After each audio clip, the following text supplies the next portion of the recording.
안녕하세요. 9월 24일 금요일 주말 아침입니다. 오늘은 우리가 출애굽기 20장 1절부터 17절의 말씀을 가지고 십계명을 통해 하나님의 자녀로 사랑받는 법, 이런 제목을 가지고 주의 말씀을 나누겠습니다. 하나님께서는 시내산에서 모세를 통해 이스라엘 백성들에게 십계명을 허락해 주십니다.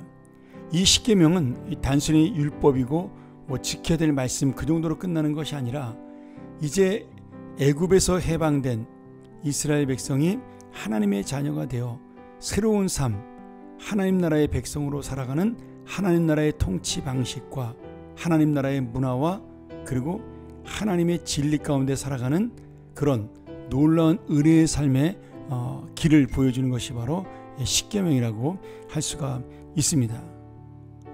여러분, 이 십계명은 하나님이 우리를 제어하기 위해서 주신 것이 아니라 복을 주시기 위해서 주신 겁니다. 왜 그렇습니까?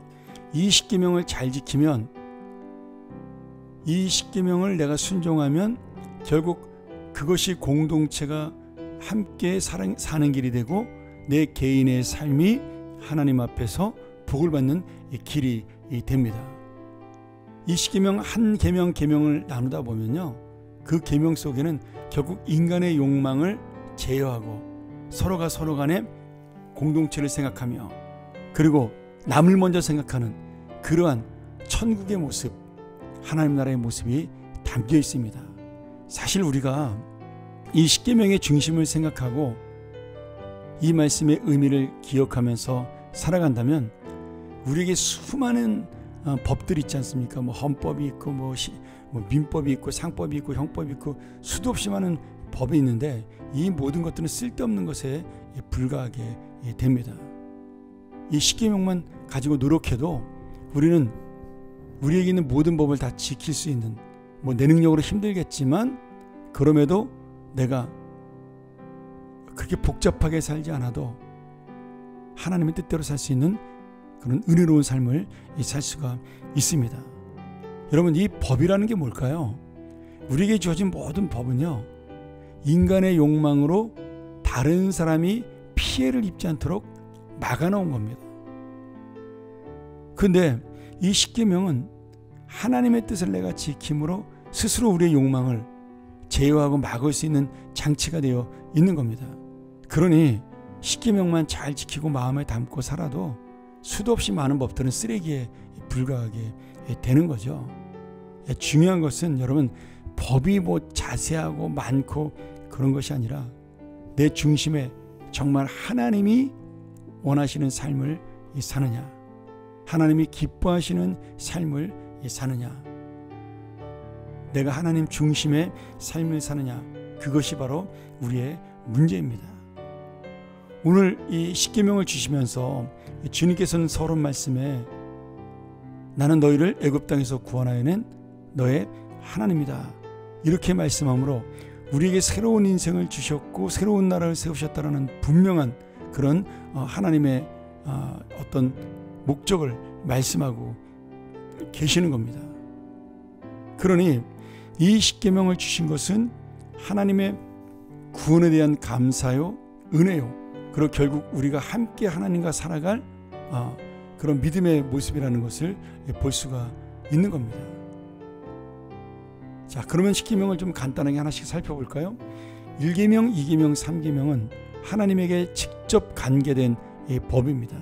근데 이 법, 나 외에 다른 신을 내게 두지 말라는 1계명, 우상을 섬기지 말라는 2계명, 그 다음에 하나님의 이름을 망령되이 읽지 말라는 3계명, 이런 모든 계명들은요, 결국 무엇입니까? 인간의 욕망대로 사는 우리의 죄를 제어하시는 주님을 바라보라는 겁니다. 내가 우상을 만드는 이유가 무엇일까요? 눈에 보이는 우상에게 내 소원을 이루기 위함입니다. 하나님은 이미 우리의 모든 것을 아시고 우리의 모든 부족한 부분을 채워주시는 분이시죠. 그런데 우리는 그것으로 만족하지 않냐고 내 욕심, 내 욕망을 채우기를 원하는 겁니다. 그러니 그 모든 것들이 바로 나의 죄악된 모습을 보여주는 거죠. 그러기에 하나님께서는 지금 1계명, 2계명을 통해 눈에 보이는 것에 하나님을 삼지 말라는 것이고 3계명에 하나님의 이름을 망령되이 일컫지 말라는 겁니다. 우리가 이런 말 하잖아요. 내가 하나님의 영광을 위하여 이 돈을 사용하겠사오니 돈을 많이 벌게 해주세요. 만약 이런 기도를 한다면 여러분, 하나님의 영광의 핵심이 있을까요? 돈을 많이 번다는 데 핵심이 있을까요? 결국 하나님의 이름을 부르면서 내 욕망을 채우는 것에 불과하다라는 거죠. 그렇게 해서 하나님께서 1계명, 2계명, 3계명을 통하여 지금 오직 우리의 마음속에 하나님 중심으로 살아라, 이런 말씀을 주고 있는 겁니다. 안식일도 마찬가지죠. 안식일은 하나님을 기억하라는 날입니다. 구원의 날, 부활의 날이죠. 이 안식일을 통해 내 욕망대로 끝까지 살려는 그런 모습을 제안하고 나에게 안식을 주므로 내 육신이 망가지지 않도록, 내 영혼이 망가지지 않도록 하나님이 지켜주시는 거예요. 하나님께서 만약에 이렇게 막지 않았으면 우리 사람들은요, 자기 욕심을 채우기 위해 살다가 죽습니다. 주일날도 일하고 365일 돈 벌고 애를 쓰다가 그것에 치여서 죽어버리는 인생이 될 것입니다. 오늘 여러분, 이 안식도 바로 하나님을 위한 것이기도 하지만 결국 우리를 위한 하나님의 축복입니다. 또 5계명에 부모를 공경하라. 결국 이 부모를 공경하는 것도 공동체의 가장 우선적인 것, 그것을 생각하는 거죠.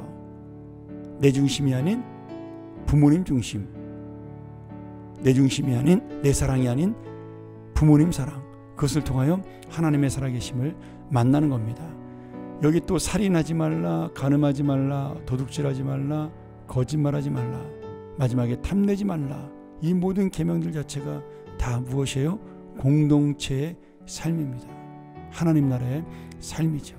나를 위한 삶이 아니라 이웃을 위한 삶, 그리고 하나님이 기뻐하시는 삶입니다. 오늘 여러분, 이 10계명은 이런 의미로 볼 때 결국 우리가 어떤 인간의 욕망의 노예로 사는 것이 아니라 하나님의 자유인, 하나님의 자유를 가지고 사는 믿음의 삶을 보여주고 있습니다. 다시 한번 이 말씀을 통하여 우리가 10계명을 지키는 것, 결국 법조항 하나하나에 얽매이는 것이 아니라 내 마음 중심 속에 하나님이 기뻐하는 삶에 대한 고민, 하나님의 그 마음을 즐겁게 하는 그런 인생에 대한 나의 중심이 있는 것인가, 그것을 깨닫게 하는 것이 바로 10계명이라는 사실을 기억하면서 우리가 10계명을 외우고 이 10계명을 생각하면서 다시 한번 우리를 구원하신 하나님의 마음, 그리고 하나님께서 우리에게 원하시는 이 하나님 나라의 삶, 하나님 백성의 그런 놀라운 은혜의 삶, 그리고 하나님의 자녀로 살아가는 기쁨의 삶, 그런 삶을 놓치지 않고 살아가는 참된 하나님의 자유인이 되기를, 하나님의 자녀가 되기를 주의 이름으로 간절히 축원합니다. 기도하겠습니다. 하나님 아버지, 오늘 우리에게 10계명을 주신 하나님의 은혜를 기억하면서 다시 한번 내가 욕망의 노예, 이 세상의 노예가 아닌 하나님의 자유인, 하나님의 기쁨을 나누는 삶이 되게 하여 주옵소서. 이 계명을 지키는 것이 나를 살리는 길이요, 공동체를 살리는 길이요, 그리고 하나님을 기쁘시게 하는 삶임을 다시 한번 깨닫는 우리의 믿음 되게 하여 주옵소서. 예수님의 이름으로 기도하옵나이다. 아멘. 우리 다시 한번 이 말씀 묵상하면서 이 주말 내가 다시 한번 하나님의 그 말씀의 중심으로 공동체를 향한 하나님의 마음을 아는 믿음으로, 결국 그리고 그 모든 것이 내가 하나님의 자녀로 사랑받는 은혜임을 깨닫는 그런 귀한 믿음을 달라고, 그런 마음을 달라고 우리 함께 묵상하며 기도하며 나아갑니다.